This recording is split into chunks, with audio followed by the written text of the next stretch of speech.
कानपुर के railway station पे बड़ा सा होर्डिंग बोर्ड लगा है जिसमें लिखा है कानपुर में लखानी हवाई चप्पल आपका हार्दिक स्वागत करती है। अगर एक सनसनाता हुआ मोटरसाइकिल से कोई बंदा चला जा रहा है और अचानक से स्लो कर दे तो आप हट जाइए, क्योंकि वो गुटखा थूकने वाला है। रंगबाजी एक स्वैग है कानपुर का, वो आपको वहां के हर बंदे में मिलेगा। मसाला खाए, गुटखा खाए, कहाँ जा रही है डर, वो अपने आप को खलीफा समझता है। हमारे टाइम पर प्यार मोहब्बत भी करते थे तो 1 रुपया डाल के एक मिनट में बात करते थे, आशिकी वाले प्यार होते थे। वो आशिकी टिकती थी, क्योंकि आपको प्यार करने ही नहीं महंगा पड़ रहा है और प्यार तोड़ने में ही महंगा पड़ेगा। सिचुएशनशिप बोलते हैं कि हमारा सिचुएशनशिप चल रहा है। सिचुएशनशिप मतलब सब कुछ करेंगे। जब से कवि सम्मेलन में कुमार विश्वास आए, उन्होंने उसको कमर्शियल, ग्लैमर, पैसा सब कुछ उन्होंने दे दिया। कविता सिर्फ झोला पहनने का काम नहीं है या झोला लेके चलने का काम नहीं है या ऐसे गरीब कवियों का काम नहीं है। मराठी बोलनी ही पड़ेगी। 13 देश ऐसे हैं जहाँ हिंदी बोली जाती। पता करो बॉर्डर पे तनाव है क्या, शहर में चुनाव है क्या। हंसा हंसा कर लोटपोट कर दूंगा, जहन में आपके विस्फोट कर दूंगा। ये जमाना चलाए खंजर बंदूक, मैं कलम से ही पत्थर पे चोट कर दूंगा। आप क्या सोच रहे हैं मैं शायरी कर रही हूँ? नहीं नहीं, ये लाइंस मेरी नहीं है, ये है रंगबाजी की। अनिरुद्ध मदेसिया इसके राइटर है, उन्होंने ये लाइन लिखी है। तो आज जो हमारे गेस्ट हैं वो है अनिरुद्ध मदेसिया, जो लाफ्टर चैलेंज के बहुत अच्छे कॉमेडियन रहे हैं। तो चलिए मिलते हैं अनिरुद्ध मदेसिया जी से। तो स्वागत है आपका अनिरुद्ध जी मेरे चैनल में। कैसे हैं आप? बहुत अच्छे हैं, और आप तो और अच्छा महसूस कर रहे हैं क्योंकि आपके चैनल पे आ गए, तो बात होगी। तो चलिए बातों का सिलसिला शुरू करते हैं। मैं तैयार हूँ। हाँ मैं भी हूँ। तो आप जब स्टार्ट कर रहे थे आपका कॉमेडी का करियर, तो लोग मजाक उड़ाते थे या सपोर्ट किया आपको? स्टार्टिंग में था ना, दोस्तों में जोक सुनाते थे क्या आप? नहीं, मजाक मैं ही उड़ाता था। वो कोई कॉमेडी में कभी सामने वाला मजाक नहीं उड़ाता। जब मैं मजाक उड़ाता हूँ, यार यार ठीक है यार, ये कुछ करेगा, ये देखना एक दिन ऐसा कुछ करेगा कि लोग इस पे हंसेंगे। तो वो बात सही हो गई, लोग हंस रहे हैं, मैं अपनी बातें सुना रहा हूँ तो हंस रहे हैं। शुरुआत में कॉमेडी को लेकर कभी भी कोई नहीं कह सकता कि यार ये करियर में मुझे जाना है, क्योंकि ये कॉमेडी सीखी नहीं जा सकती। ये आपके अंदर इनबिल्ट ह्यूमर होना चाहिए। अगर वो नहीं है, क्योंकि आप देखते हैं हमारे जितने भी लाफ्टर चैलेंज में जितने भी लोग आए या कॉमेडी से जितने ज़्यादा से ज़्यादा रिलेटेड लोग आए, चाहे कपिल, भारती, चंदन, वो सब पंजाब से। और पंजाब के खानदान में घर घर में लोग ह्यूमर में बात करते हैं, घर में बात करते हैं। तो जब आपके घर में आस पड़ोस में ह्यूमर होता है तो कॉमेडी बहुत जल्दी लोग कैच कर लेते हैं और फिर वो करियर बना लेते हैं। मैं आता हूँ उत्तर प्रदेश से, कानपुर से, तो वहाँ पे आप कॉमेडी नहीं कर सकते। घर में बड़ा संस्कार वाला मामला रहता है, पिताजी डांटते हैं, भाई डांटते हैं, बड़ा एक वैसी फैमिली की, बड़ी फैमिली से आता हूँ। लेकिन वो था, कहते नहीं कि अंदर से आपके है कॉमेडी, समाज में जो दिख रहा है वो मैं बोल देता था। लोगों लगता था यार ये तो बड़ी कमाल की बात बोलती, जबकि मैंने देखी ऐसी बातें। तो कैचिंग पावर थी, लिखने की कला थी, तो वो मैं कॉमेडी लिखता रहा, कभी सम्मेलन में आता रहा, फिर धीरे धीरे वहां से ये चीजें। तो कॉमेडी नहीं बनना था? नहीं, मैंने कहा ना कि बनना इसमें कुछ वही पकड़ ले बनना है कि मुझे इस लाइन में जाना है, कोई कह नहीं सकता और न कोई सिखा सकता है। कहते इसके गुरु नहीं होता। हाँ, इसको आप देख के समझते कि हमारे अंदर क्या कमी है, उसको मैं सुधार कर सकता हूँ, लेकिन आपके अंदर एक इनबिल्ट ह्यूमर होना चाहिए। जैसे मैंने शुरुआत की तो मैं कवि सम्मेलन से जुड़ा, कवि सम्मेलन में हास्य कविताएं वगैरह सुनाता था, लेकिन मेरा जो अंदाज था वो स्टैंड अप कॉमेडियन वाला था और मुझे इसका अंदाजा नहीं था। उस समय लाफ्टर चैलेंज चलता था और मेरे शहर से राजू श्रीवास्तव, मतलब मैं जिनको अब तक का सबसे बड़ा कॉमेडियन मानता हूँ और ये दुनिया भी मानेगी, वो चले गए दुनिया से, लेकिन उनकी कॉमेडी कभी नहीं जाने वाली। वो जिस अंदाज से मासी कॉमेडी करते थे, तो मैं उनके पिताजी के साथ जुड़ा रहा, कवि सम्मेलन में जाता रहा।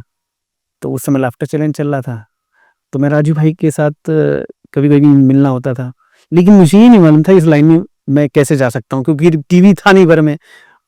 पता चला कि यार लाफ्टर चैलेंज नाम का ऐसा कोई चीज आती है, वो एक लड़का जो मेरा दोस्त था वो उसमें जाना चाहता था, वो मेरे से कॉमेडी लिखवाता था, यार कॉमेडी लिख दो यार, कुछ ऐसा पंचेस लिख दो, लेकिन उसने मुझसे कभी नहीं कहा तुम क्यों नहीं ट्राई करते हो।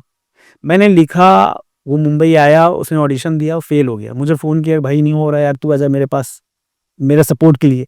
तो मैं सपोर्ट करने के लिए मुंबई आया ऑडिशन में उसके साथ, और उसका सिलेक्शन नहीं हुआ, मेरा हो गया। हाँ वाह। तो आज तक वो ताना मारता है, यार वो तू मेरी हेल्प करने गया, तेरा हो गया। और पूरे उत्तर प्रदेश से केवल मैं ही चुना गया उस सीजन में, लाफ्टर चैलेंज सीजन 4, जिसमें भारती मेरे साथ थी, मैं फाइनलिस्ट रहा उसमें।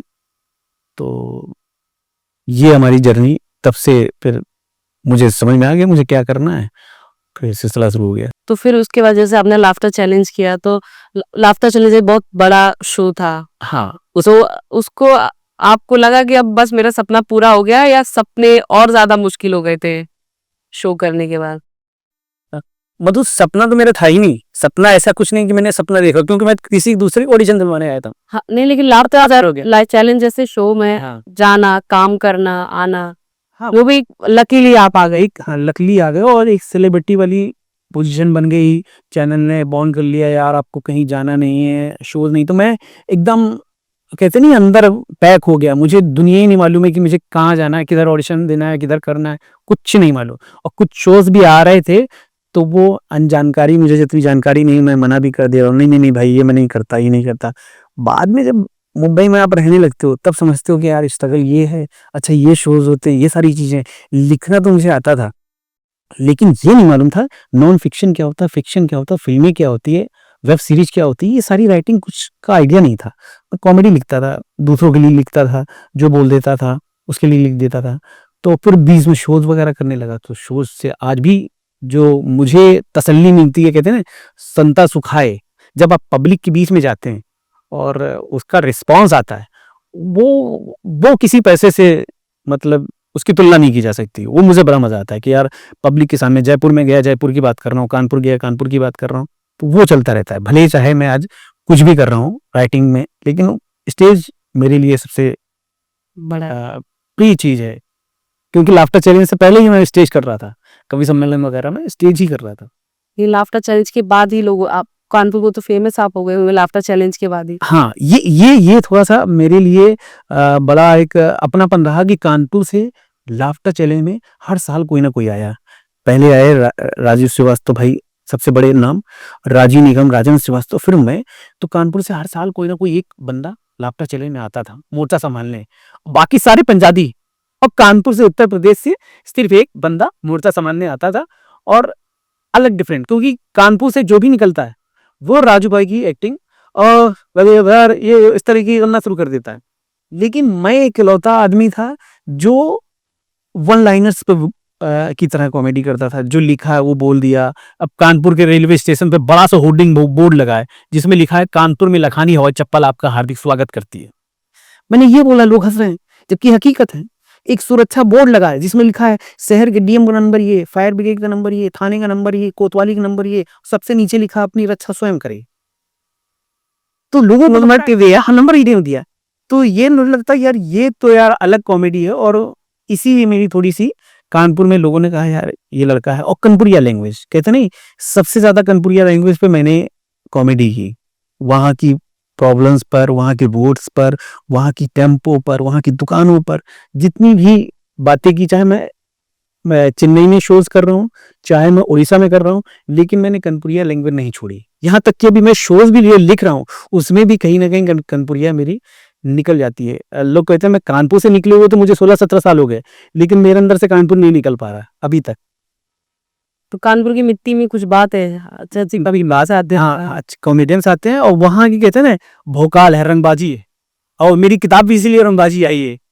तो वो रंगबाजी एक स्वैग है कानपुर का, वो आपको वहां के हर बंदे में मिलेगा। मसाला खाए, गुटखा खाए, और कान 5,000 वो अपने आप को खलीफा समझता है, अलग ही स्वैग है। अलग है सर। अगर एक सनसनाता वो मोटरसाइकिल से कोई बंदा चला जा रहा है और अचानक से स्लो कर दे तो आप हट जाइए, क्योंकि वो गुटखा थूकने वाला है।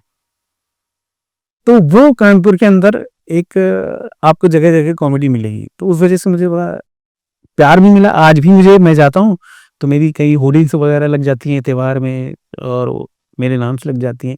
राजू भाई को लोगों ने काफी प्यार दिया, वो तो सिर्फ कानपुर के नहीं पूरे देश के, वो मुझे कानपुर ने भी काफी प्यार मिलता है। आपको पहली बार किसने पहचाना फेमस होने के बाद? तो वो एक्सपीरियंस थोड़ा अलग ही रहता है ना, और वो खुशी अलग होती है कि हाँ मुझे किसी ने पहचाना, खुद सेल्फी लेने आते हैं। पहली बार तो नहीं मालूम है, पहली बार तो काफी लोग आपको पहचानने लगते हैं क्योंकि आप अब अलग से दिखते हो, पतले दुबले से दिख रहे हो। लेकिन अभी रिसेंटली में पहचान रहे हैं, ये मेरे लिए बड़ी इत्तेफाक वाली। यार टीवी में आए, काफी टाइम हो गया, 15 साल हो गए आपको टीवी पे आए, लेकिन फिर भी कुछ कुछ लोग जान रहे थे।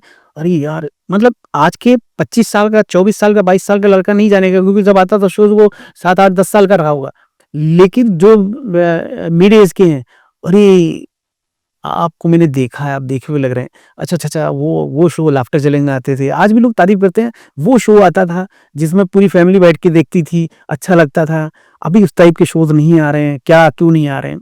तो बड़ी खुशी आती है कि मैं उस पार्ट का हिस्सा रहा, जो एक फैमिली वाली कॉमेडी। अब फैमिली वाली कॉमेडी नहीं है, पीढ़ी का स्तर गिरता जा रहा है। मैं चाह रहा था मोदी आप इस पे बात करें, क्योंकि मैं इस पे बात करना चाहता हूँ। लोग कहते हैं कॉमेडी का स्तर गिर रहा है, जो कि आप देख भी रहे हैं, और वो कॉमेडी और जो हमारी कॉमेडी है, इसमें अंतर है इन द सेंस, वो यूट्यूब में कॉमेडी कर रहे हैं, यूट्यूबर, उनको यूट्यूबर कह सकते हैं आप। तो वो जो बड़ा निजी और प्राइवेट कॉमेडी कर रहे हैं, वो 25 30 50 लोगों को बैठ के अपनी निजी स्टोरी सुना रहे हैं। तो जब हम निजी स्टोरी सुनाते हैं, प्राइवेट कुछ बात करते हैं, तो उसमें कुछ भी बात कर सकते हैं आप, किसी भी तरीके से बात कर सकते हैं। तो लोग हंसते हैं, रिस्पॉन्स देते हैं। लेकिन जब आप मास में जाते हैं, जब आप स्टेज पे जाते हैं, जहां पे पूरे शहर की ऑडियंस आपके पास सामने बैठी है, 5,000 2,000 3,000 ऑडियंस बैठी हुई है, जो पैसे देकर नहीं आई है, वो आपको सुनने आई है, वो घर से पीड़ित है, बीवी से पीड़ित है, सरकार से पीड़ित है, आपको सुनने आई है। और आपने अगर अपना ठर्रा सुनाया, अपना रोना सुनाया, तो वो हूट कर देगी। उनको उनकी बात करिए कि जनता क्या चाहती है, जयपुर की जनता क्या चाहती है, वहां के लोग क्या चाहते हैं, उनके बारे में बात करिए, तो लोग हंसते हैं। तो इसलिए मैं ये हमेशा कहता हूँ कि जो हम स्टेज वाले कॉमेडियन हैं, स्टैंड अप कॉमेडियन, हम अलग हैं, वो अलग हैं। हालांकि ऐसा नहीं कि हम वो कॉमेडी नहीं कर सकते, हम कर सकते हैं, लेकिन वो ये कॉमेडी नहीं कर सकते, क्योंकि डिफरेंट है। आप पूरी स्टोरी टेलिंग वो करते हैं, पूरी फैमिली की बात करते हैं, उसमें बीच बीच में इस तरीके की भी बात भाषा यूज करते हैं। तो लेकिन मैं फिर भी अभी बीच में एक कांड हुआ था, आपको पता भी चला होगा, काफी इस चीज को लेकर ट्रोलिंग हुई, बवाल हुआ कि बैन कर देना चाहिए इस तरह की कॉमेडी, और काफी यूट्यूबर्स का नाम, फेमस कॉमेडियन का नाम आया।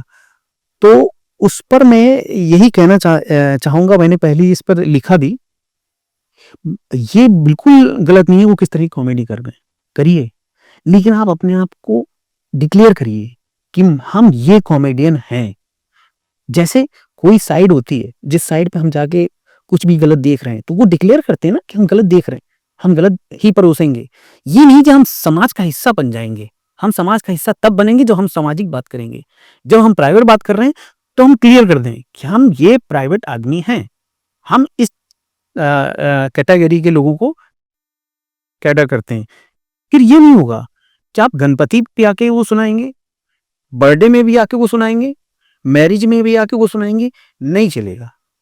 लेकिन लोगों को तो पता नहीं कि वो ये भाषा का यूज करते हैं, फिर भी लोग जाते हैं ना।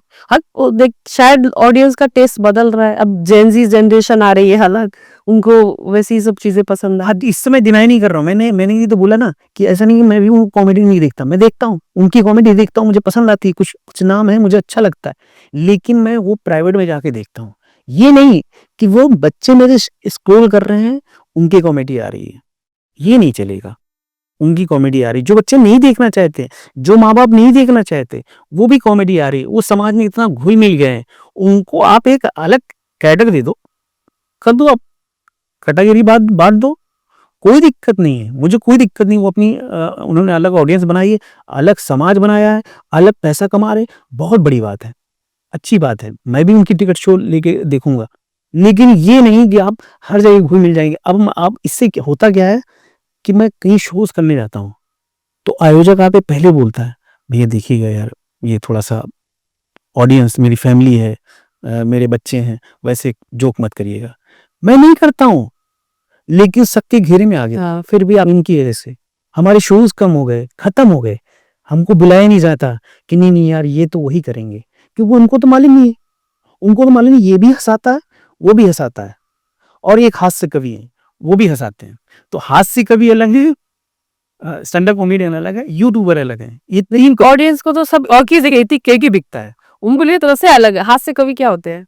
हास्य कवि मतलब आप 10 कवि हैं, उसमें कोई वीर रस की कविताएं सुना रहा, पाकिस्तान ये वो, कोई माँ की कविता सुना रहा, कोई गजल सुना रहा, उसमें एक हास्य कवि उसने जोक सुनाए और हास्य कविताएं सुनाई, तो आपका वो पूरी तरीके से एक फैमिली ऑडियंस हो गया, सबको मिला जुला हो गया, तो वो हो गया।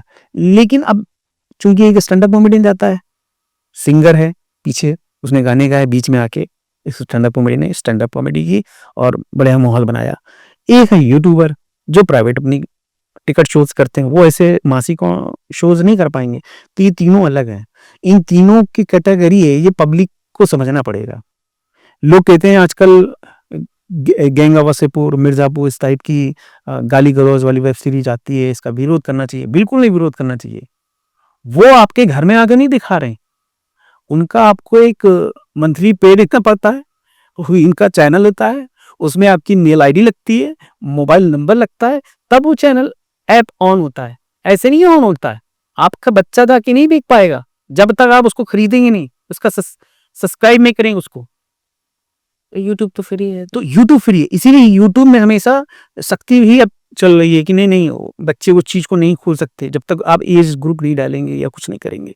अभी भी बहुत सारी चीजें हैं जो बच्चे देख लेते हैं, तो ये रहे तो कोई दिक्कत नहीं। मैं कह रहा हूँ सारी चीज दुनिया में चलती है, लोग प्याज भी खा रहे हैं, लहसुन भी खा रहे हैं, नॉन वेज भी खा रहे हैं, सब तरह के खाना खा रहे हैं ना, उनको रोक तो नहीं है ना। जनरेशन चेंज हो रही है, जनरेशन चेंज हो, उसके साथ रहना चाहिए, मुझे लगता है जो उसका विरोध कर रहे हैं वो गलत कर रहे हैं। क्योंकि सॉफ्टवेयर भी अपडेट होता है। हाँ, अपडेट इंसान को भी खुद को अपडेट करना पड़ेगा। करना चाहिए। मैं तो जो मास की कॉमेडी है वो तो कर ही रहा हूँ, बाकी मैं इस टाइप की भी कॉमेडी करना चाहता हूँ जो आपके यूट्यूबर कर रहे हैं। आपकी स्टोरी टेलिंग करते हैं, फैमिली के बारे में बताते हैं, अपना निजी एक इंसिडेंट बताते हैं, किस्सा कहानी सुनाते हैं, वैसी कॉमेडी भी होनी चाहिए। जरूरी नहीं है उसमें हम गाली डाल दें, जरूरी नहीं उसमें हम डबल मीनिंग कर दें। जो है मेरा फोटे वो मैं करूँगा, और मैं कविताएं भी करता हूँ, तो कॉमेडी के जितने भी रूप हैं उनसे मैं जुड़ा हूँ। आजकल कंटेंट राइटिंग करना बहुत चैलेंजिंग हो गया है, ऑडियंस बहुत प्रो हो गई है इसके लिए।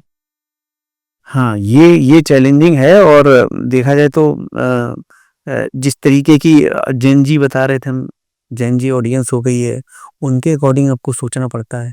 मैं एक दिन जावेद अख्तर का इंटरव्यू देख रहा था, अब यकीन मानिए वो शख्स 80 प्लस 80 के आसपास है जावेद अख्तर। वो ये कह रहा मैं जेन जी समझना चाहता हूँ, जेन जी करते क्या है, जेन जी होते क्या है, जेन जी के लिए लिखना चाहता हूँ। वो जब 80 साल का राइटर इतना फेमस, उनको क्या जरूरत है, लेकिन नहीं, उनके अंदर आज भी वो एक ललक है कि जेन जी के बारे में सोच रहे हैं। तो राइटर को आज के हिसाब से कंटेंट सोचना चाहिए और लिखना भी चाहिए, क्योंकि कंज्यूम करने वाले तो वही लोग हैं, नए ऑडियंस है, नई ऑडियंस है। तो उनके हिसाब से आपको सोचना पड़ेगा। लेकिन एक बड़ा प्लस पॉइंट है, जब से पंचायत या आपके बरेली बर्फी या बधाई हो, इस टाइप की चीजें हिट होती हैं ना, तो एक सुकून मिलता है कि नहीं नहीं यार, वो जो पुराना अपना दौर है वो भी लोग देखना चाहते हैं, वो भी देसीपन देखना चाहते हैं। देखना चाहते अभी जेनजी तो अभी हमारे जैसे मिडिल एज के हैं, हाँ तो वो तो वही सब देखना चाहते हैं। हाँ, वो जेनजी वाली चीजें तो नहीं समझ, जेनजी का कल्चर अभी अलग है। हाँ रिलेशनशिप का पता है ना आपको? जेनजी का सिचुएशनशिप, नैनोशिप, ये सब हाँ, वो पता है? ये नहीं मुझे पता है, ये बात ही नहीं पता। अरे ये पूरा तो मुझे भी नहीं पता एक्चुअल में क्या होता है, पर सिचुएशनशिप समझना है बहुत देखने के बाद। अच्छा ये होता है, ये होता है नैनोशिप, माइक्रोशिप। ये जो आप बोलनी मैंने ये पहली बार। तो हाँ, जंजी पता नहीं है, वो बच्चे है, मेरा छोटा बच्चा है, मतलब एक 10 साल का है, 15 ईयर की बेटी है। तो ये लोग अपने किस तरीके की म्यूजिक लगा के देख रहे हैं, सुन रहे हैं। इनके जो यूट्यूब पर वो भी हैं, जो शोज देखते हैं, वो भी अलग दुनिया के लोग हैं। मतलब किस टाइप की सीरियल देख रहे हैं, किस तरह की म्यूजिक सुन रहे हैं, मुझे तो पल्ले नहीं पड़ता। लेकिन वो पता नहीं डैड, ये जेनजी है, आज की दुनिया है, आपको ये समझना पड़ेगा, आपको इस टाइप की राइटिंग करनी पड़ेगी। लेकिन अब मैं सीख रहा हूँ धीरे धीरे जेनजी और नए लड़कों के लिए भी कहानी लिखनी। लेकिन वो प्रोसेस में जाने में बड़ा टाइम लगता है, क्योंकि मैंने वो दुनिया देखी नहीं है, ना वो जिया है। हमने तो बड़ी मतलब वो कहते हैं ना, बहुत गरीबी से निकल कर आए, बड़ी संयुक्त फैमिली से निकल कर आए, तो जहाँ भाइयों का दबाव होता है, माता पिता का दबाव होता है। लेकिन मैं देखना चाहता हूँ, मैं लिखना भी चाहता हूँ कि ये लोगों की दुनिया भी एक्सप्लोर करनी चाहिए। ये क्या है, क्योंकि अब हम बड़े लकी हैं कि हमने चिट्ठियां भी देखी हैं, हमने लैंडलाइन फोन भी देखा है, हमने वो बड़ा वाला कॉलेज फिर पिज्जा आता था, वो हाथ पे डालता आता था पिज्जा। मतलब इतना पुराना। लेकिन मैंने सुना है पेजर वगैरह, मैंने देखा नहीं था। मैं तो वो फिर जब नया नया फोन चला, जिसमें कॉल पड़ती थी आने की भी जाने की भी, वो कॉल भी हमने देखा। आज ये फ्री कॉल हो गई, आज इस टाइप के मोबाइल्स आ गए। तो हम तो बड़े बदलते दुनिया को हमने देखा है। तो हमारे जैसी जनरेशन शायद अब दोबारा तो नहीं होने वाली, काफी टाइम तक नहीं आने वाली। इसके लिए जेनजीज का जो कल्चर है ना बहुत खराब है अब, क्योंकि इजी मिल जा रहा है, फ्री कॉल्स, वाईफाई, नेटवर्क सब फ्री मिलता है। अब हमारे टाइम पे इतनी भी पुरानी नहीं हुई हमारे टाइम पर, लेकिन हाँ हमारे टाइम पे जब प्यार मोहब्बत भी करते थे तो कितना 1 रुपया डाल के 1 मिनट में बात करते थे। वो आशिकी चलती थी, आशिकी वाले प्यार होते थे। वो आस्की टिकती थी, क्योंकि आपको मतलब प्यार करने की नहीं महंगा पड़ रहा है, और प्यार तोड़ने की ही महंगा पड़ेगा। यहाँ पे तो कुछ आपका फेसबुक कहते हैं, जब तक सर्वर रहता है तब तक प्यार रहता है, जैसे सर्वर डाउन होता है प्यार पेंडिंग में चला जाता है। हाँ। नहीं तो पहले के प्यार क्या हुआ करते थे, किसी शायर ने कहा है, होते नहीं सभी फैसले सिक्के उछाल के, ये दिल का मामला है जरा देख भाल के, और फेसबुक वाले आशिक क्या जाने कितनों ने खत में रखे तो ये कलेजे निकाल के। बिल्कुल सही बात है। तो जो खत में कलेजे निकाल के रखे जाते थे वो अनफिल्टर्ड आए थे। आजकल तो चैटिंग भी जो होती है ना, मैंने एक दिन पढ़ा अपनी बेटी की, वो बीटी सीटी, हाँ ये कौन सी भाषा है? उसका एक डिक्शनरी है, एक डिक्शनरी आएगी, आप देखना, हमको पढ़नी पड़ेगी। तो मेरी से समझ नहीं आता, मेरे तो पूरे सेंटेंस बना रहे हैं। तो वो भी एक दुनिया चल रही इनकी। ऐसा लगता है कि अलग ही धरती पे एक दूसरी दुनिया है, दुनिया है, कि यार उस पे भी एक और धरती है, सिर्फ जेनजी है। जेनजी है। इसलिए अभी वही प्यार मोहब्बत की बात है, इसलिए उनको भी प्यार मोहब्बत आशिकी, जैसे सिचुएशनशिप, मुझे वो उसका ही डिटेल पता है। जैसे सिचुएशनशिप बोलते हैं कि हमारा सिचुएशनशिप चल रहा है।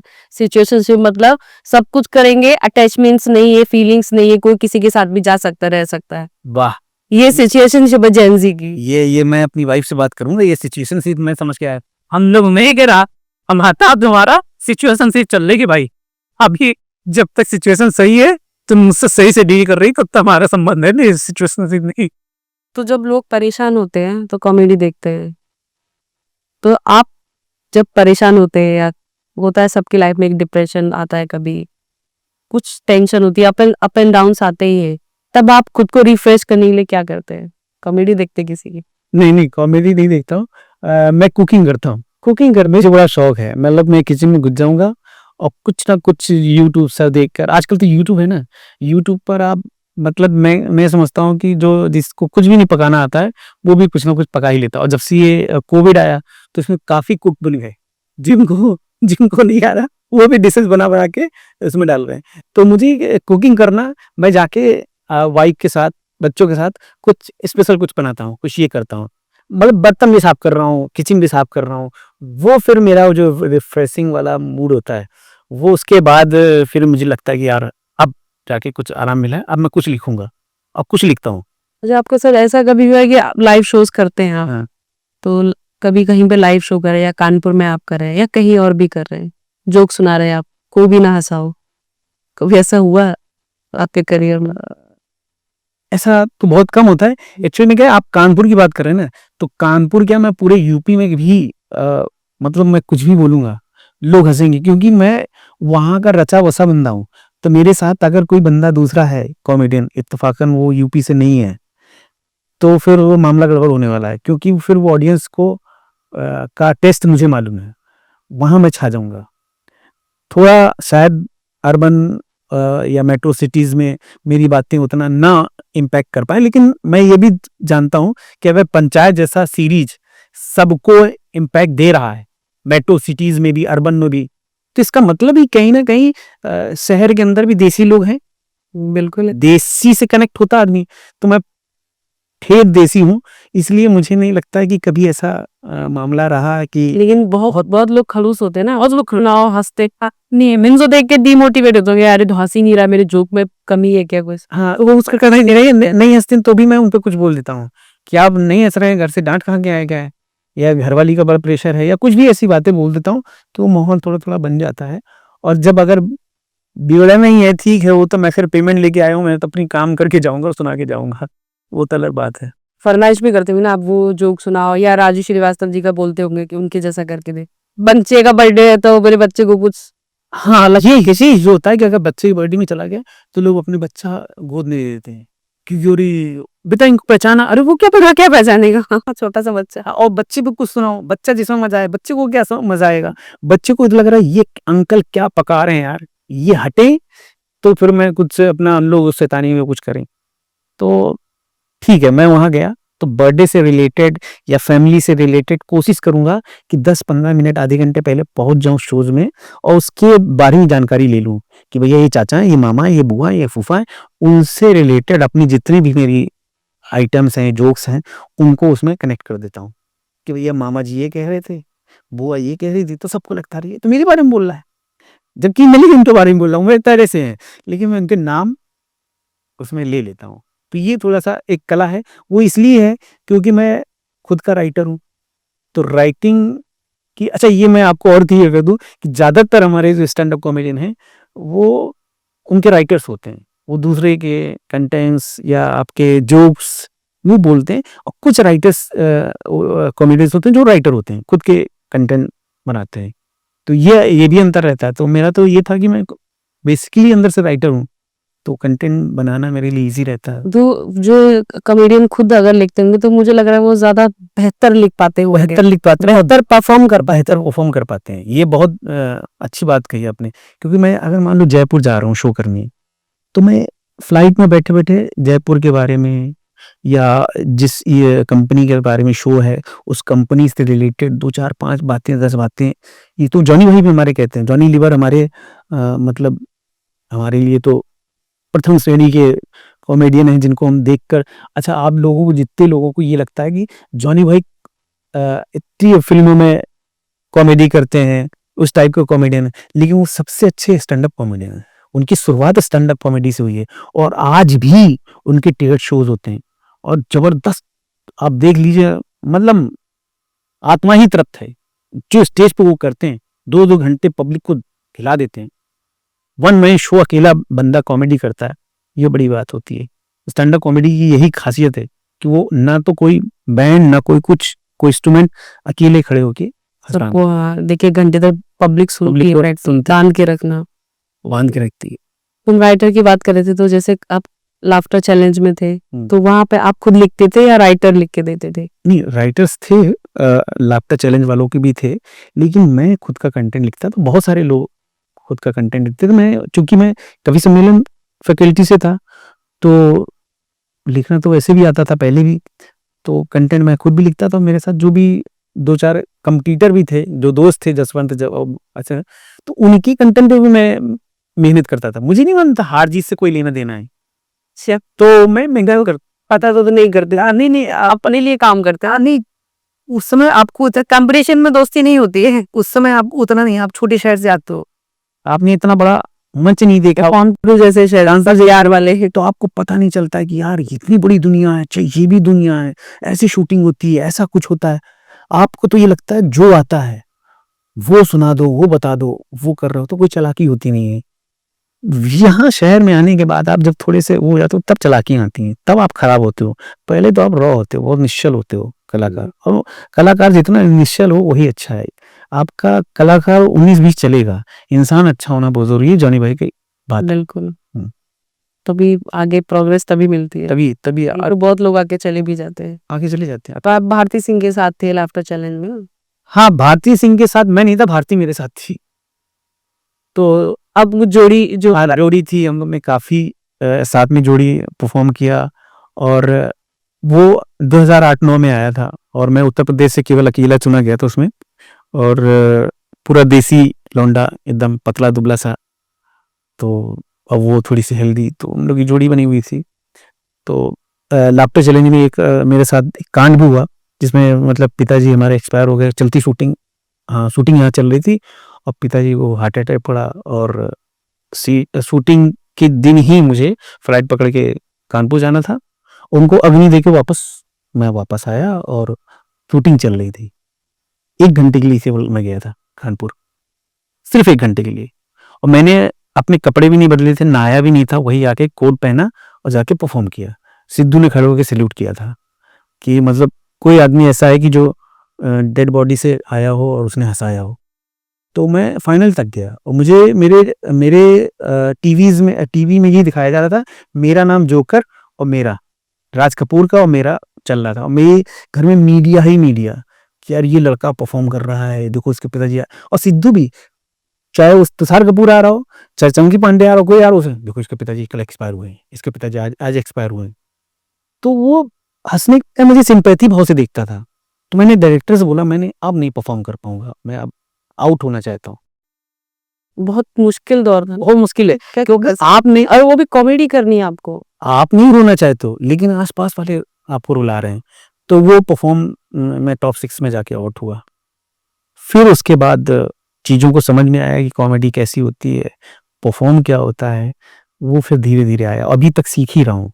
लोग ये कहते हैं ना कि यार ये लाफ्टर चैलेंज में आया वो तो बहुत सीखा हुआ। नहीं, लाफ्टर चैलेंज में बहुत से जिनको नहीं आता तो वो भी आए, लेकिन कॉमेडी करते करते आपको स्टेज का अनुभव होता है। वो अनुभव मुझे धीरे धीरे, हम लोग मैच्योर होते हैं।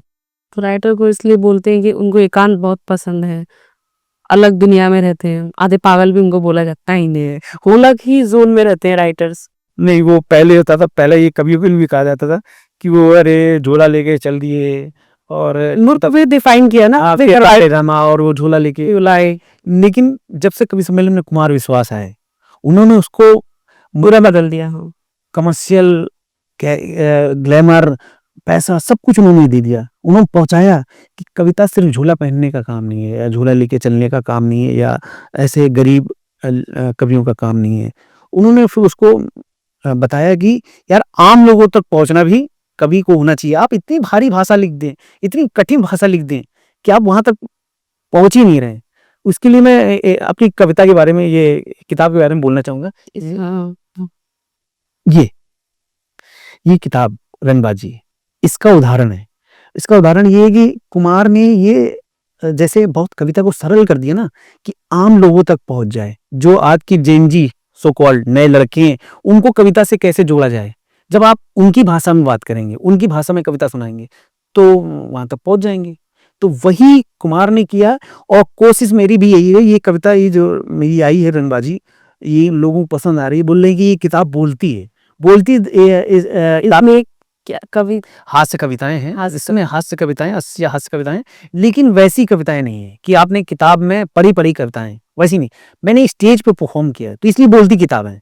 इसको मैं बोलती किताब, मुझे काफी लोगों से फीडबैक मिला कि यार ये बोलती किताब है, कि यार इसमें बड़ा मजा आ रहा है, क्योंकि मैंने जो स्टेज पर किया है वो मैंने लिखा है। और मुझे उतनी भारी शब्द, उतने गहन साहित्य वो भी नहीं आता मुझे। तो मैं इस मुगालते में नहीं कि मुझे आता था इसलिए नहीं लिखा, मुझे आता ही नहीं था इसलिए नहीं लिखा। तो मुझे जो आता था वो मैंने इस किताब में डाला है, और लोगों को पसंद भी आ रही रंगबाजी। और कविता सुनाई ना, हाँ, एक कविता अगर आप कह रही है आप इस स्टाइल में। हाँ, मैं वो सुना देता हूँ। इसकी वो जो शीर्षक कविता है वो मैं सुना देता हूँ, रंगबाजी। लोग कहते हैं ना कि रंगबाजी है क्या। बहुत लोगों को मुंबई में भी और काफी मेट्रो सिटी में, यार रंगबाजी क्या है, रंगबाज प्रोडक्शन रंगबाजी क्या है। रंगबाजी कानपुर का स्वैग है, कहते हैं ना स्वैग है, बंदे का एक स्वैग होता है, तो वो है कानपुर की रंगबाजी।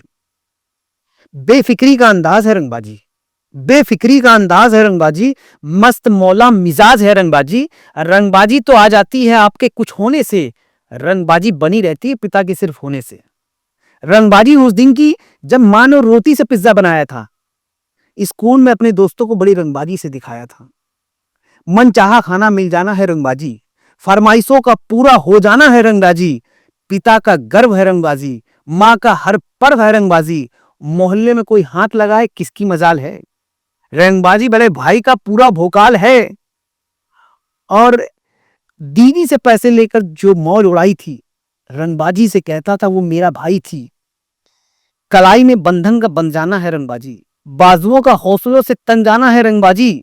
भाई का सपोर्ट है रंगबाजी, बहन का प्रमोट है रंगबाजी। रंगबाजी आती है आपके परिवारों से, रंगबाजी होती है आपके यारों से। जीवन में रंगबाजी कभी मिटाना नहीं, जीवन से रंगबाजी कभी मिटाना नहीं, अपनों को कभी रंगबाजी दिखाना नहीं। वाह क्या बात है। काली तो ये कविता बहुत आम है, बहुत इसमें मैंने हर तरीके की कविताएं लिखी हैं जो आपको लगेगा यार ये तो मेरे साथ हो रहा है, चाहे वो पति पत्नी को, चाहे बच्चों की हो, चाहे समाज की हो, चाहे लोग सब सोच के अब वो आम आदमी के लिए। एक्सपीरियंस है मेरा, जो अनुभव है वो मैंने इसमें। तो आप बता दीजिए कहाँ पे अवेलेबल। ये अमेज़न पे मिल जाएगी और बड़ी आसानी से अमेज़न पे ये उपलब्ध है, और पढ़िए इसको, मज़ा आएगा पढ़ने में, क्योंकि आपको अगर जेन जी हैं, आज के हैं या 80s के हैं, 90s के हैं, सबको ये पसंद आने वाली है, क्योंकि ये इसमें बड़ी जनरल आम भाषा में लिखी है, क्योंकि मुझे वही भाषा आती है आप तक पहुंचने की भाषा। तो ये रंगबाजी आपको मिल जाएगी और बड़ी रंगबाजी से पढ़िए, और जैसा फीडबैक हो मुझे दीजिए, पहुंचाइए मुझे तक। तो मैं तो मुझे राइटिंग और भाषा की बात कर रहे थे। आप कानपुर से हैं और बहुत साल से मुंबई में सेटल है, इधर अच्छे फेमस है। तो अब भाषा, आजकल भाषा को विवाद है पूरा, मराठी बोलनी ही पड़ेगी। बोलनी पड़ेगी यूपी बिहार वालों को भगाने की तैयारी में है। वही पूरी तरीके से। तो आप ये चीज फेस कर रहे हैं क्या? आप लोगों से मिल नहीं, हम नहीं, मुझे कभी इस चीज का मैं सामने नहीं करना पड़ा। और दूसरा मेरी आशुतोष राणा का भी मैंने एक इंटरव्यू देखा था, उन्होंने बहुत अच्छी बात बोली कि भाषा संवाद का विषय है, विवाद का विषय नहीं है। अब मेरे बच्चे यहाँ के जन्मे हैं, बच्चे यहाँ पढ़ रहे हैं, वो मराठी उनको आती है, वो सीख रहे हैं, वो पढ़ रहे हैं, मैंने नहीं पढ़ी, मैंने नहीं सीखी, तो मेरे लिए डिफिकल्टी। ऐसा नहीं है मराठी समझ में नहीं आती, मराठी समझ में आती है, बोलने में टाइम लगेगा। तो बोलने में धीरे धीरे वो भी आ जाएगी, और जिसको आती है उसको बोलनी चाहिए, जिसको नहीं आती है उसको जबरदस्ती का दबाव बनाना ठीक भी नहीं है। क्योंकि आप अगर बिहार में जाते हैं, आपसे कोई भोजपुरी से बुलवाएगा नहीं, या आप पंजाब में जाएंगे, ये आम भाषा है, वो भारत की भाषा है, सब बोलते हैं, सब जगह चलती है और सब समझते हैं। जबरदस्ती आप भाषा सिखाएंगे? मैं आप अगर कोई 30 साल का आदमी अपने घर से आया है महाराष्ट्र में काम करने, वो 30 साल की उम्र में क्या भाषा सीख पाएगा? नहीं, मैं आपको ताज्जुब की बात बता दूं, मैंने एक दिन सर्च किया, 13 देश ऐसे हैं जहां हिंदी बोली जाती है। 13 देश? हाँ, देश, शहर तो छोड़ दीजिए, जहां हिंदी बोली और समझी जाती है, मतलब 3rd या 4th लैंग्वेज है हिंदी। भारत में आपत्ति है लोग। भारत में आपत्ति है। फिजी, इंडोनेशिया, लंका, नेपाल, पाकिस्तान, बांग्लादेश, अफगानिस्तान, यहाँ की लैंग्वेज हिंदी है। 4th, 5वीं, 3री, कहीं कहीं जहां जहां मान्यताएं जैसी हैं, वहां लोग हिंदी में बात कर रहे हैं, जो इंडिया में कभी नहीं आए, इंडिया उन्होंने देखा नहीं है। लेकिन हिंदी कैसे उनको आती है? बॉलीवुड के जरिए, किताबों के जरिए, बॉलीवुड के जरिए हिंदी वहां पहुंच रही है। तो ये अगर भाषा से आपत्ति है हाँ। तो सबसे पहले बॉलीवुड बंद करो, हिंदी सिनेमा बंद करो। मैं भी ये कहता हूँ, नहीं होगा ना। हाँ, जो ये possible आपत्ति है, ये बहुत मतलब कम समय की आपत्ति है, कम लोगों की आपत्ति है। जैसे समय निकलेगा फिर से आपत्ति ठीक हो जाएगी। ये जब आपका इस टाइप का समय कहते हैं, वोट बैंक चाहिए रहते ना, यानी कि पता करो बॉर्डर पे तनाव है क्या, शहर में चुनाव है क्या? तो अगर तनाव है कहीं, तो इसका मतलब कहीं चुनाव है, चुनाव की तैयारी है ये। चुनाव की तैयारी। चुनाव की तैयारी, हम ज्यादा बोल भी नहीं सकते। मेरे मराठी बहुत दोस्त हैं, बहुत यूपी वाले दोस्त हैं, किसी को दिक्कत नहीं है, यही सीखनी चाहिए। मुझे लगता है कोई भी भाषा सीखने में बुराई नहीं है, लेकिन आप मार के नहीं सीखें, हक नहीं सिखा सकते। वो सामने वाले की इच्छा है, वो सीखना चाहता नहीं। हाँ, आप अभी जैसे फॉरेन में लोग जाते हैं, लाख लाख रुपए देके भाषा सीखते हैं, क्योंकि वहाँ प्रायोरिटी है बोलने ही पड़ेगी। आप महाराष्ट्र में रहते हैं, मराठी आनी चाहिए, कोई बुराई नहीं। आप डंडा लेके कनपट्टी पे बंदूक रख के सिखाएंगे तो कैसे सीखेगा? बिल्कुल है, बिल्कुल। 7 साल के आदमी को बोलोगे मराठी बोल, झापड़ मारोगे मराठी बोल, कैसे बोलेगा? नहीं, बिल्कुल ही। और लैंग्वेज का बैरियर तो ही है ना हमारा, लैंग्वेज ही तो हमें अलग अलग कलर भी दिखाती है। बिल्कुल दिखाते हैं। नहीं तो एक महाराष्ट्र का आदमी बिहार में रहने लगे, वो कैसे पता चलेगा महाराष्ट्र का भाषा? जब पंजाब में जाएगा तो कैसे पता चलेगा? तो वहाँ का कल्चर, वहाँ की लैंग्वेज, वहाँ का खान पान उन्होंने डिफरेंट करता है, बाकी पहनावा तो सब एक जैसा है। तो भाषा संवाद का विषय, विवाद का नहीं। हिंदी एक ऐसी भाषा है कि जो सब बोल सकते हैं और आराम से बात कर सकते हैं। हाँ, हिंदी बोल सकते हैं, इंग्लिश तो इंटरनेशनल लैंग्वेज है। हाँ, नहीं है। और वो भी लैंग्वेज है। ये लोगों ने इसको ज्ञान का विषय बना दिया, ज्ञान का विषय है ही नहीं। यहाँ अच्छा, हम लोग टॉपिक से गए। यहाँ पे बहुत लोग अशेम फील करते हैं ना हिंदी में बात करने में, इंडस्ट्री में स्पेशल। हाँ, ये बहुत इंग्लिश में आती है तो हाँ आप अच्छे हो, आप टैलेंटेड हो, नहीं आती तो ना ना ना ना, ये मैं मिथ है, ये मैं आपको बता दूं। मैंने जो फेस किया है इंडस्ट्री के अंदर, हिंदी आती है, बहुत ताज्जुब से लोग देखते हैं, अरे आपको इतनी अच्छी हिंदी आती है, और आप तो इतना अच्छा हिंदी मिल लेते हैं। क्योंकि यहाँ जितनी चैनल में लड़कियां हैं, सिगरेट पी रही हैं, जेनजी हैं, ब्ला ब्ला ब्ला, ये आप करना, ये ब्ला ये ब्ला ये ब्ला, वो हिंदी नहीं बोल पा रहे। और मैं उनके सामने हिंदी बोलता हूँ, प्रॉपर तरीके से बोलता हूँ, नरेशन देता हूँ, पूरा हिंदी नहीं देता हूँ। वो इंग्लिश में सब बात कर रहे होते हैं, मैं हिंदी में बोल रहा होता हूँ। वो बड़े इस चीज को बड़ा शौक और बड़े उससे तरीके से देखते हैं, क्या इनको तो पूरी हिंदी आती है, आएगी ना हिंदी, हंसी आना उनके लिए बहुत बड़ी बात है। वहां से आता है हिंदी, हिंदी चलती है। तो मेरे लिए तो हिंदी में जन्म हुआ, हिंदी में बोलता हूँ, हिंदी में सोचता हूँ, तो हिंदी बोल लेता हूँ। लेकिन जो एक्टर्स रहते हैं, अभी कोई हिंदी वाला एक्टर, उसको इंग्लिश नहीं, पर एक्टर बेहतरीन है। हाँ, और आपको पता है क्रिएटिव टीम, डायरेक्शन ये लगते हैं, तो वो सिर्फ इंग्लिश में ही नरेशन होता है, इंग्लिश में ही सारी बातें। मैंने वो कैसे और शूट होगा हिंदी में? मैं ये बात पे नवाजुद्दीन सिद्दीकी ने बोला है। इस बात पे आपके कई एक्टर्स ने, मैंने उनका सुना है, और मेरा भी वही सेम मेरी बात है कि आप साउथ में जाएं, चाहे मलयालम चले जाएं, कन्नड़ चले जाएं, तमिल चले जाएं, उनकी जितनी भी स्क्रिप्ट होती है, या जितने भी क्रू मेंबर होते हैं, या जितने भी डायरेक्टर, सारे जितनी भी टीम होती है, वो सब तमिल में बात कर रही होती है। वहां ना इंग्लिश बोल रहा होता कभी, ना हिंदी बोल रहा होता, वो तमिल में सोच रहे होते, तमिल में लिख रहे होते, तमिल में सिनेमा बना रहे होते, इसलिए उतना इम्पैक्टफुल होता है। यहाँ आप हिंदी में सिनेमा बना रहे हो और इंग्लिश में बात कर रहे हो, या इंग्लिश में उसको समझा रहे हो, कैसे समझ में, कैसे समझेगा, कैसे फील आएगा? आप यकीन मानिए, जब मैं प्यार के पापड़ बना रहा था, तो प्यार के पापड़ की लैंग्वेज मैंने कानपुरिया रखी। सीरियल में बहुत कम ऐसा होता है कि आप आंचलिक भाषा डाल दें। ये फिल्मों और वेब सीरीज में तो चलता है कि यार जहाँ जिस देश का या जिस शहर का सिनेमा है या कहानी है, वहाँ की लैंग्वेज डालो। लेकिन मैंने पहली बार एक्सपेरिमेंट किया, मैंने कहा कानपुरिया लैंग्वेज रखेंगे। कोई पंजाब का था, तो कोई गुजरात का था, कोई कोलकाता का था, ऐसे आर्टिस्ट थे। अब उनके लिए कानपुरिया कर दिस, खालिस, प्लीज, दे दिस, ले लिस, ये कैसे बोलेगा? तो उनको मैंने अपने वीडियोस दिखाए, स्टैंड अप के दिखाए, बहुत सारे कानपुरिया और भी दिखाए। उनको हिंदी में वैसे ही कानपुरिया लैंग्वेज लिख के उनका वर्कशॉप करवाई, और क्या उन्होंने कितना गजब बोला। तो ये आप लैंग्वेज के पीछे किसी को मारेंगे, ये कोई बहुत बड़ा हुआ नहीं है। ये अपने पे आ जाइए, तुम तीन ये सीख जाएंगे। हाँ, लेकिन क्यों सीखें? हमें क्या इससे मतलब कुछ और तरक्की होने वाली है, या कुछ और हो जाने वाला है? या आप मुझे मराठी में काम देने वाले हो? अगर आप मुझे मराठी में काम दे रहे हो, तो बताओ, मैं सीख जाता हूँ। मराठी वालों को काम नहीं मिल रहा, मराठी वालों को नहीं मिल तो रहा। हाँ, बाहर वालों को कैसे काम मिलेगा? जो मराठी में काम कर रहा है, या जिस लैंग्वेज में काम कर रहा है, पहले वो उसको काम मिलना चाहिए जो जिस लैंग्वेज का है। और यहाँ पे यूपी बिहार वालों को बहुत गलत ट्रीट किया जाता है, भैया बोलते हैं। सब्जी उनको लगता है कि यूपी बिहार वाले सिर्फ सब्जी बेचते और ऑटो चलाते हैं। ये कुछ लोगों के लिए है। मैं बताता हूँ, कोविड में जब ये हुआ ना कि लोग अपने अपने अपने लौट गए अपनी अपनी जगह पे, तो बहुत दिक्कत हो गई। मतलब ना आपको ऑटो मिलेगा, ना सब्जी मिलेगी, ना कुछ मिलेगा। तो आधा अगर मुंबई या किसी शहर की कोई कहते पहिए हैं, वो तो यही है, भैये हैं। हाँ, भैया भैया, वाह क्या बात है। हाँ, आप पंजाब चले जाइए, पंजाब में भी आपको जो सरवाइव कर रहा है या जो चला रहा है पंजाब, ज्यादातर यूपी बिहार के लोग हैं। अगर सरकार इसके लिए इतना ही, मैं कहता हूँ कि चिंतित है या उसको अलग होना चाहिए, तो आप आपको उसके प्रांत पे काम दे दीजिए। और फिर ये कौन डिसाइड करेगा कि हम महाराष्ट्र नहीं जा सकते, या महाराष्ट्र नहीं रह सकते, या पंजाब नहीं रह सकते, या यूपी नहीं रह सकते? हम तो आजाद देश में कहीं भी रह सकते हैं। अपनी देश में जाने के लिए अब हमें वीजा वीजा तो नहीं लेना पड़ेगा कि बिहार से मुंबई या महाराष्ट्र आने के लिए वीजा चाहिए। और ये इंडिया ही नहीं आपको लग रहा है।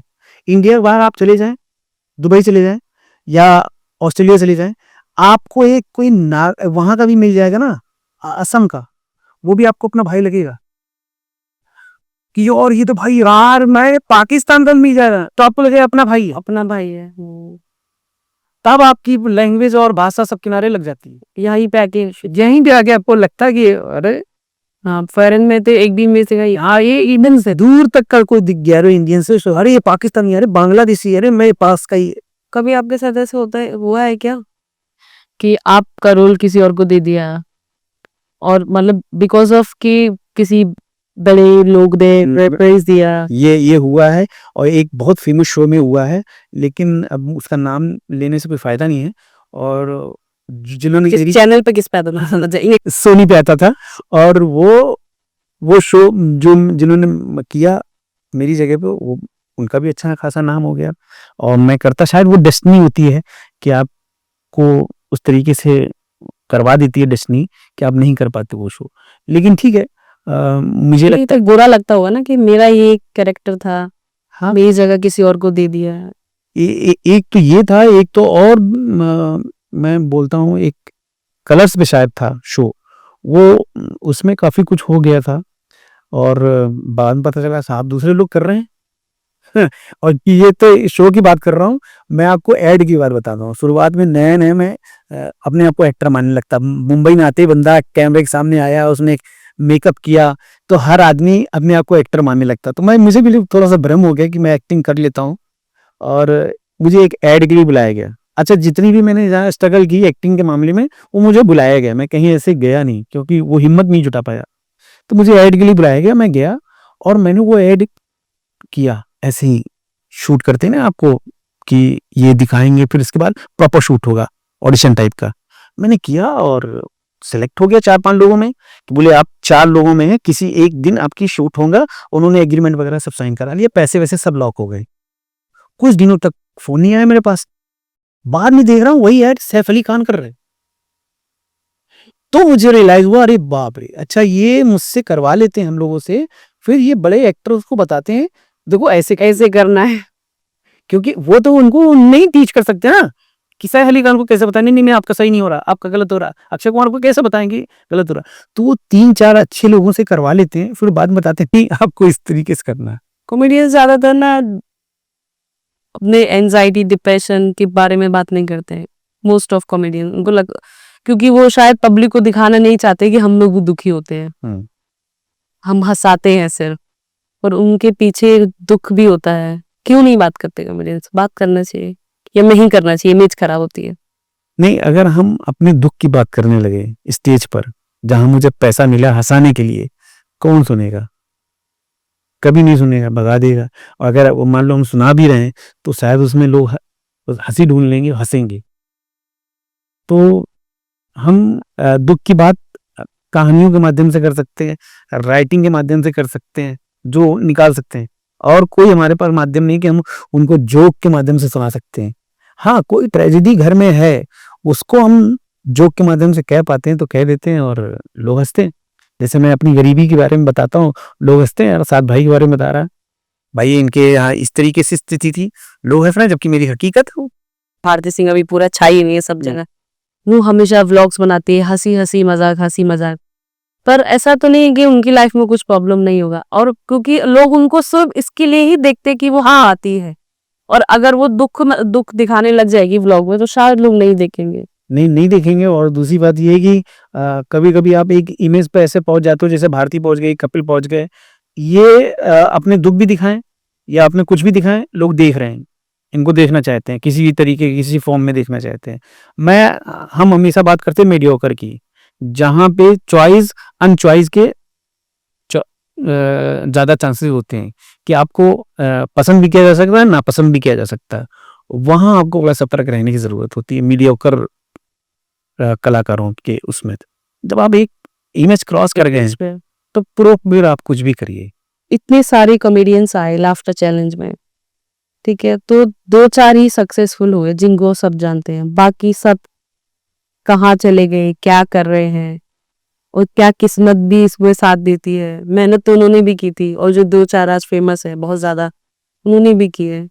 ये भी काफी लोग मुझसे कहते हैं, जैसे काफी लोग क्या मेरे घर वाले कहते हैं, यार टीवी पे नहीं आ रहे हो बहुत दिनों से, टीवी पे कब आ रहे हो? अरे टीवी पे आना ही काम नहीं है, उसके अलावा भी हम बहुत काम कर रहे हैं, ऐसे शोज कर रहे हैं, राइटिंग कर रहे हैं, फिल्में बना रहे हैं, टीवी सीरियल नहीं। उनको ये लगता है कि जो टीवी पे आ रहा है वही सक्सेस है। सक्सेस काम और पैसे का टैलेंट से कोई लेना देना नहीं है। टैलेंट शायद आप सही जगह पे नहीं है, सही लोगों के बीच में नहीं है। सक्सेस तो हो गया आदमी, पैसे तो आ गए, लेकिन टैलेंट शायद सही जगह पे नहीं है। हम सही जगह पे नहीं है, इसलिए जिस दिन सही जगह पे आएंगे उस दिन शायद बहुत नाम कर जाएंगे। तो मैं बताना चाहता हूँ लाफ्टर चैलेंज में या और कुछ शोज में जितने भी लोग आए, मान लो 500 लोग आए होंगे टोटल, तो 500 लोगों में अगर 10 लोग टीवी पे दिख रहे हैं तो बाकी लोग इंडिया में काम कर रहे हैं, क्योंकि 10 लोग स्टेज पर नहीं जा रहे हैं। ये जो 490 लोग हैं ना, ये स्टेज कवर कर रहे हैं, क्योंकि इंडिया में कम से कम कुछ नहीं तो 5000 शोज हो रहे होंगे डेली, शादी वादी सब बर्थडे वर्डे मिला के। तो उसको कौन कर रहा है? हमारे जैसे लोग कर रहे हैं। सुनील पाल लाफ्टर चैलेंज में फर्स्ट आए थे, आप उनकी डेट ले लीजिए, महीने के 20 दिन बिजी हैं, 20 दिन शोज कर रहे हैं। कैसे बहुत से कॉमेडियन हैं जो लाइव शोज में बिजी हैं। आपको कभी ऐसा लगता है कि कॉमेडियंस को एक्टर्स जितनी रिस्पेक्ट नहीं मिलती है? फील होता है कभी? छोटा छोटा जैसे अगर कोई कैरेक्टर भी करते हैं तो लोग पहचानते हैं, बात करते हैं, लेकिन कॉमेडियंस को तो सब नहीं पहचानते हैं, मुंह में भी खटकता है। जॉनी भाई ने एक बार बोला था हम सब कॉमेडियंस को कि उनको 12 साल लग गए एज ए एक्टर बनने में। जब पहली पिक्चर आई उनकी, उससे 12 साल उनको लगे एक्टिंग समझने में। तो हम जितने स्टैंड अप कॉमेडियन होते हैं ना, देखा जाए तो हम लोग बहुत ओवर एक्टर होते हैं। Over actor in the sense कि सामने वाली लाइन बोल नहीं पा रहा है, हम अपनी लाइन बोली दे रहे हैं। हम रिएक्ट करना नहीं जान रहे, हम एक्ट करना जानते हैं, जबकि एक्टिंग का मतलब है रिएक्ट करना। तो शायद इसीलिए हमारे जितने भी स्टैंड अप कॉमेडियन हुए हैं, उतना ज्यादा जॉनी भाई को छोड़कर, जॉनी भाई अलग मतलब उन्होंने एक अलग ही दुनिया बना दी, अलग ही इतिहास गढ़ दिया कि एक स्टैंड अप कॉमेडियन भी इतना फेमस एक्टर हो सकता है। जैसे जिम कैरी इतने अच्छे स्टैंड अप कॉमेडियन, उतने अच्छे एक्टर हैं। तो ये बहुत रेयर होता है कि एक स्टैंड अप कॉमेडियन अच्छा एक्टर हो।